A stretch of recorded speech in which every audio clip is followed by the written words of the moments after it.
నమస్తే మిత్రులారా, ఎవరైతే టెట్కు ప్రిపేర్ అవుతున్నటువంటి ఆస్పిరెంట్స్ ఉన్నారో, అదేవిధంగా డిఎస్సికి ప్రిపేర్ అవుతున్నటువంటి ఆస్పిరెంట్స్ ఎవరైతే ఉన్నారో, మెయిన్గా మనము అడ్జెక్టివ్ అనేటువంటిది చాలా ఇంపార్టెంట్ అని మనందరికీ తెలుసు. గత ఎగ్జామ్లలో అన్ని ఎగ్జామ్లలో అడ్జెక్టివ్ కావచ్చు, అడ్వర్బ్ కావచ్చు తప్పకుండా రావడానికి అవకాశం ఉన్నటువంటి బిట్స్ అండి. కాబట్టి ఈ వీడియోలో ఎవరైతే మొదటిసారి చూస్తున్నట్లయితే తప్పకుండా లైక్ ఇచ్చి అదేవిధంగా సబ్స్క్రైబ్ చేసుకోండి. ఎందుకంటే నేను ఇచ్చేటువంటి ఈ ఫ్రీ క్లాసెస్ అనేటువంటి తప్పకుండా ఎగ్జామ్లో మీకు ఉపయోగకరంగా ఉంటుంది. చివరి వరకు అన్ని క్లాసెస్ కూడా చేసి మీకోసము 100% మీరు సక్సెస్ సాధించడానికి తప్పకుండా సేను ఇంగ్లీష్ క్లబ్ అనేటువంటి యూట్యూబ్ ఛానల్ కృషి చేస్తుంది. సో ఎనీహౌ మిత్రులారా, ఈ వీడియోలో మెయిన్గా అడ్జెక్టివ్ గురించి తెలుసుకోవడానికి ప్రయత్నం అయితే చేద్దామండి. మెయిన్గా అడ్జెక్టివ్ అంటే మనకు తెలుసండి. అడ్జెక్టివ్ అంటే విశేషము అంటే చూడండి, ఇక్కడ అడ్జెక్టివ్ అనేటువంటిది చాలా ఇంపార్టెంట్. కాబట్టి అడ్జెక్టివ్ అనేటువంటిది ఎప్పుడైనా సరే నౌన్ను డిస్క్రైబ్ చేస్తుంది. డిస్క్రైబ్ అంటే ఏంటంటే ఇక్కడ కామన్గా వర్ణించి చెప్తుంది. అంటే ఉన్నటువంటి దానికి వర్ణించి ఇంకా ఎక్కువ చేసి చెప్తుంది. కాబట్టి వర్ణించి చెప్పడం అనేటువంటిది ఉపయోగపడుతుంది అడ్జెక్టివ్ అనేటువంటిది. చూడండి, ఇక్కడ ఎగ్జాంపుల్ చూసినట్లయితే he is a clever boy అనేటువంటిది ఏంటండి, అండర్లైన్ చేస్తే ఇక్కడ నౌన్ అండి. ఎలాంటి బాయ్ అయినా క్లెవర్ బాయ్ అంటే అందులో ఉన్నటువంటి స్పెషల్ ఏంటో అనేటువంటిది కూడా చెప్పడం అనేటువంటి జరుగుతుంది. కాబట్టి అది క్లెవర్ అనేటువంటిది ఏమవుతుందండి అంటే అడ్జెక్టివ్ అవుతుంది. గత ఎగ్జామ్లో మనం పరిశీలించినట్లయితే అడ్జెక్టివ్ ఆఫ్ ఆర్డర్ అనేటువంటిది ఇంపార్టెంట్. దానికి ఒక ఆర్డర్ ఉంటుంది, అది ఎక్కువ ఎగ్జామ్లో అడగడం అనేటువంటి జరుగుతుంది. కాబట్టి అది ఎక్కువగా మనం ఫోకస్ చేయడానికి ప్రయత్నం అయితే చేద్దాం. ఒక్కసారి చూసినట్లయితే he is a clever boy, ఇదేమో యాట్రిబ్యూటివ్ అడ్జెక్టివ్ అంటారు. ఎందుకంటే యాట్రిబ్యూటివ్ అడ్జెక్టివ్ అంటే ఏంది అంటే అడ్జెక్టివ్ తర్వాత నౌన్ అనేటువంటిది ఉంటే దానికి మనకు యాట్రిబ్యూటివ్ అడ్జెక్టివ్ అనేటువంటిది అవుతుంది. ఒకవేళ లేకుంటే ఏమవుతుంది, మనకు కామన్గా ప్రెడికేటివ్ అడ్జెక్టివ్ అవుతుంది. హీస్ ఏ క్లెవర్. ఓకే, ఇక్కడ నౌన్ లేదు కాబట్టి ఇక్కడ ప్రెడికేటివ్ అడ్జెక్టివ్ అనేటువంటిది అవుతుంది. సబ్జెక్టు తర్వాత ఉన్న భాగం అంతా ప్రెడికేట్ అంటాం కాబట్టి ఇక్కడ మనకు హీ తర్వాత ఉన్నటువంటిది మొత్తం ప్రెడికేట్ అంటాము. కాబట్టి అక్కడ అడ్జెక్టివ్ వచ్చింది కాబట్టి దానికి మనము ప్రెడికేటివ్ అడ్జెక్టివ్ అని చెప్పడం అనేటువంటిది జరుగుతుంది. ఇక్కడ మనము నోట్ అనేటువంటిది రాసాము. అడ్జెక్టివ్ తర్వాత నౌన్ ఉన్నట్లయితే దానికి అట్రిబ్యూటివ్ అడ్జెక్టివ్ అంటారు. And adjective which is followed by noun. Okay, ఇక్కడ నౌన్ అనేటువంటిది ఉంటుంది. ఇంతకుముందు ఎక్స్ప్లెయిన్ చేశాను కాబట్టి. అదే రకంగా అడ్జెక్టివ్ తర్వాత నౌన్ లేనట్లయితే దాన్ని ప్రెడికేటివ్ అడ్జెక్టివ్ అంటారు. ఓకే, కాబట్టి ఇందాక మనం డిస్కస్ చేశామండి. నెక్స్ట్ మనం చూసినట్లయితే టైప్స్ ఆఫ్ అడ్జెక్టివ్స్. కాబట్టి టైప్స్ ఆఫ్ అడ్జెక్టివ్ అనేటువంటిది ఇంపార్టెంట్ అండి. ఒక్కసారి మనం చూసినట్లయితే అడ్జెక్టివ్ ఆఫ్ క్వాలిటీ. సింపుల్గా చూడండి, మనం టైప్స్ ఆఫ్ అడ్జెక్టివ్ అనేటువంటి డిస్కస్ చేస్తున్నాము. అడ్జెక్టివ్ ఆఫ్ క్వాలిటీ గురించి తెలియజేసేటువంటి అడ్జెక్టివ్స్ ఏంటంటే గుడ్ కావచ్చు, బ్యాడ్, హానెస్ట్, కైండ్, జెనరియస్ ఎట్సెట్రా. ఇవన్నీ కూడా ఎగ్జాంపుల్స్ మనము తర్వాత చేస్తామండి. ఫస్ట్ అయితే టైప్స్ నేర్చుకుందాము.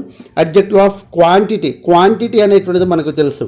సమ్ కావచ్చు, ఏ ఫ్యూ కావచ్చు, ఏ లిటిల్ కావచ్చు, సఫిషియెంట్ కావచ్చు. ఇవన్నీ కూడా అడ్జెక్టివ్ ఆఫ్ క్వాంటిటీకి సంబంధించినటువంటి అడ్జెక్టివ్స్ అండి.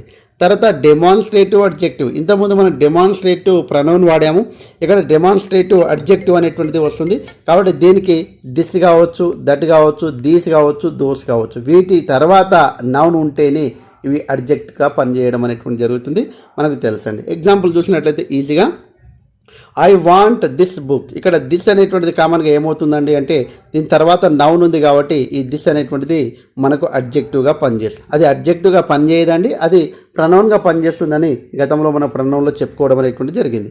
తర్వాత వు లైక్ దోస్ మ్యాంగోస్. ఇక్కడ మ్యాంగోస్ అనేటువంటిది నౌన్ అండి. దానికంటే ముందు మనకు దోస్ అనేటువంటిది వచ్చింది కాబట్టి ఇక్కడ దోస్ అనేటువంటిది ఏమవుతుందండి అడ్జెక్టివ్ అవుతుంది. సింపుల్గా అండి, ఒకటి మనం గుర్తుపెట్టుకోవాల్సింది ఏంటంటే అడ్జెక్టివ్ తర్వాత తప్పకుండా నౌన్ అనేటువంటిది ఉంటుంది. ఆ నౌన్ ఉంటేనే ఈ పదాలు అనేటువంటిది మనకు దిస్ కానీ, దీస్ కానీ, దట్ కానీ, అదేవిధంగా దిస్ కానీ ఇవన్నీ కూడా అడ్జెక్టివ్గా పనిచేస్తుంది. కాబట్టి తప్పకుండా నౌన్ ఉండాలండి. నెక్స్ట్ ఇంటరాగేటివ్ అంటే మనకు తెలుసండి, వాట్ కావచ్చు, విచ్ కావచ్చు. వీటి తర్వాత ఉండేటువంటి విచ్ ప్లస్ నౌన్, ఎవరి plus noun, each plus noun, ఈ రకంగా ఉండాలి. ఈచ్ బుక్, ఇక్కడ ఈచ్ అనేటువంటిది వచ్చింది, ఇక్కడ నౌన్ వచ్చింది కాబట్టి ఇది ఏమవుతుందండి మనకు ఇంటరాగేటివ్ అడ్జెక్టివ్ అవుతుంది. తర్వాత హూస్, ఓకే, పెన్, ఓకే. తర్వాత ఇక్కడ నౌన్, ఇక్కడ సబ్జెక్టు వచ్చిందండి. తర్వాత ఇక్కడ ఎవరి అనేటువంటిది వచ్చింది కాబట్టి ఇక్కడ ఏమవుతుందండి ఇక్కడ కామన్గా అడ్జెక్టివ్ అవుతుంది. అంటే అర్థం కావాల్సింది ఏంటంటే ఒకవేళ ఇది లేదనుకోండి, ఇవి లేవనుకోండి కామన్గా విచ్ అనేటువంటిది ఏ రకంగా పనిచేస్తుంది అప్పుడు అంటే అప్పుడు మనకు కావాల్సినటువంటి ప్రనౌన్గా పనిచేస్తుందండి. కాబట్టి అడ్జెక్టివ్ ఉండాలంటే తప్పకుండా ఏముండాలండి, నౌన్ అనేటువంటిది ఉండాలి. Very very important. కన్ఫ్యూజ్ కావడానికి అవకాశం అయితే ఉంటుంది. నోట్ పెట్టి రాసుకోవడానికి ప్రయత్నం అయితే చేయండి అండి. ఓకే, నెక్స్ట్ మనము వెరీ వెరీ ఇంపార్టెంట్ టాపిక్ అయినటువంటి కామన్గా సీక్వెన్స్ ఆఫ్ అడ్జెక్టివ్స్ అనేటువంటిది కోడ్ OSAS ఓ సాస్ కమ్. ఓకే, ఓ సాస్ కమ్, ఓ సాస్ కమ్. ఓకే, ఈ రకం గుర్తుపెట్టండి. ఓ అంటే ఒపీనియన్ అండి, ఎస్ అంటే సైజ్ అండి, ఏ అంటే ఏజ్, ఎస్ అంటే షేప్, సి అంటే కలర్, ఓ అంటే ఆరిజిన్, ఎం అంటే మెటీరియల్. Very very important. ఓ సాస్ కమ్. ఓకే, ఈ రకంగా అర్థం చేసుకొని మనం చదవాలండి. First a round tasty small chapati అనేటువంటిది ఇచ్చాడండి. దీనికి మనము మన సూత్రం ప్రకారం ఈ సీక్వెన్స్ ఆధారంగా అరేంజ్ చేయాలి. ఫస్ట్ ఏముంది, టేస్టీ అంటే ఒపీనియన్, స్మాల్ అంటే సైజ్, రౌండ్ అంటే షేప్, చపాతీ అంటే దాదాపు మనకు నౌన్ అవుతుంది. ఇప్పుడు చూడండి కామన్గా మనకు ఉన్నటువంటి దాంట్లో ఏ రౌండ్ టేస్టీ స్మాల్ చపాతీ అనేటువంటిది రాంగ్ అండి. దీనికి రైట్ అనేటువంటిది టేస్టీ అనేటువంటిది ముందుకు రాయాలి. ఎందుకు రాయాలి అంటే కామన్గా టేస్టీ అనేటువంటిది మనకు ఒపీనియన్ కాబట్టి టేస్ట్ అనేటువంటిది ముందర రాస్తున్నాం. ఎప్పుడైనా సరే ఒకటి సింపుల్ గుర్తుపెట్టుకోండి, మనకు అంటే డిటర్మినర్స్ అనేటువంటిది కూడా గుర్తుపెట్టుకోండి. డిటర్మినర్స్ అంటే కామన్గా మనకు ఏ అండ్ ద ఆర్టికల్స్ అనేటువంటిది ఎప్పుడైనా సరే ముందు చేర్చాలి. కాబట్టి ఏ, ఇక్కడ ఏ, తర్వాత ఒపీనియన్ రాయాలి. ఒపీనియన్ అంటే టేస్టీ. తర్వాత ఏం రాయాలండి, సైజ్ రాయాలి. ఇక్కడ చూడండి సైజ్, సైజ్ ఏముండండి స్మాల్.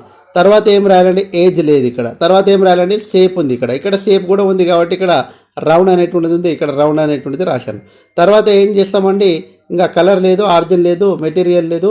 తర్వాత మనకు నౌన్ అనేటువంటిది ఉంటుంది కాబట్టి నౌన్ అనేటువంటిది రాస్తామండి. అంటే ఏ టేస్టీ స్మాల్ రౌండ్ చపాతీ అనేటువంటిది మనకు ఉన్నటువంటి దాంట్లోనే ఆర్డర్ ఆఫ్ అడ్జెక్టివ్ రాసేటువంటి విధానం అండి. కాబట్టి నేను ఏం చేస్తున్నా అంటే ఈ ఓ సాస్ కమ్కు ఏం చేస్తున్నానంటే ఇక్కడ మనకు డిటర్మినర్స్ చేర్చుకోండి, తర్వాత ఇక్కడ మాత్రం నౌన్ చేర్చుకోండి. ఓకే, డి, తర్వాత ఓ సాస్ కమ్కు ఇక్కడ నౌను, ఇక్కడేమో డిటర్మినర్స్. డిటర్మినర్స్ అంటే ఏ అండ్ ద అనేటువంటిది వస్తుంది.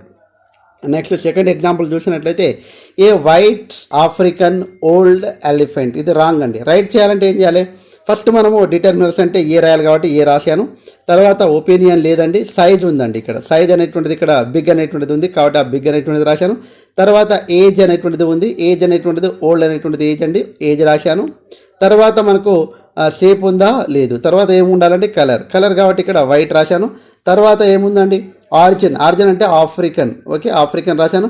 తర్వాత ఏం రాయాలంటే కామన్గా మెటీరియల్, మెటీరియల్ లేదు. తర్వాత నౌన్ రాయాలి. అంటే ఇక్కడ చూడండి a big old white African elephant అనేటువంటిది ఆన్సర్ అవుతుంది.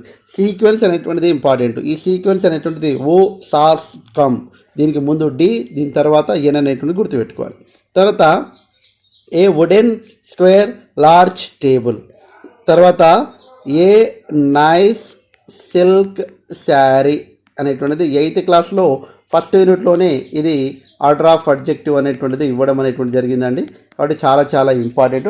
పేజ్ నెంబర్ 9, 10లో ఉంటుందండి. కాబట్టి వెరీ వెరీ ఇంపార్టెంట్. ఆ క్లాస్ కూడా చెప్పాను కాబట్టి ఒకసారి చూడడానికి ప్రయత్నం అయితే చేయండి. ఏ అనేటువంటిది ఫస్ట్ చేర్చుకున్నాము. తర్వాత ఉండేటువంటి దాంట్లో సైజ్, ఓకే, ఒపీనియన్ లేదు, సైజ్ కాబట్టి సైజ్ రాశాను. తర్వాత సైజ్ తర్వాత షేప్ రాయాలండి. తర్వాత షేప్ రాశాను. తర్వాత మెటీరియల్ వుడెన్ కాబట్టి తర్వాత table, a large square wooden table అనేటువంటిది కరెక్ట్ అవుతుంది. మెయిన్గా ఏంటంటే సీక్వెన్స్ ఆఫ్ అడ్జెక్టివ్ అనేటువంటిది చాలా చాలా ఇంపార్టెంట్. దానికి సంబంధించినటువంటి కోడ్ నేర్చుకోవాలి. ఆ కోడ్ నేర్చుకుంటే ఈజీగా అయితే ఆన్సర్స్ అయితే చేయవచ్చు. ఓకే, ఇది మెయిన్ అన్నిటికంటే ఇంపార్టెంట్ అయినటువంటి పార్ట్స్ ఆఫ్ స్పీచ్లో అడ్జెక్టివ్ ఆఫ్ ఆర్డర్ లేకుంటే సీక్వెన్స్ ఆఫ్ అడ్జెక్టివ్ అనేటువంటిది మనం ఒకసారి కోడ్ అయితే గుర్తుపెట్టుకోవాలి. సో ఈ రకంగా ఈ వీడియో మీకు నచ్చినట్లయితే తప్పకుండా తంబు సింబల్ పైన ప్రెస్ చేసి ఒక లైక్ ఇవ్వండి. అదే రకంగా సబ్స్క్రైబ్ చేసుకుంటారని, నెక్స్ట్ కంటిన్యూ దిస్ క్లాసెస్ అని కామెంట్ రూపంలో తెలియజేస్తాను మనస్ఫూర్తిగా కోరుకుంటూ ముగిస్తున్నాను. జై హింద్. Thanks for watching. All the best. Bye. See you.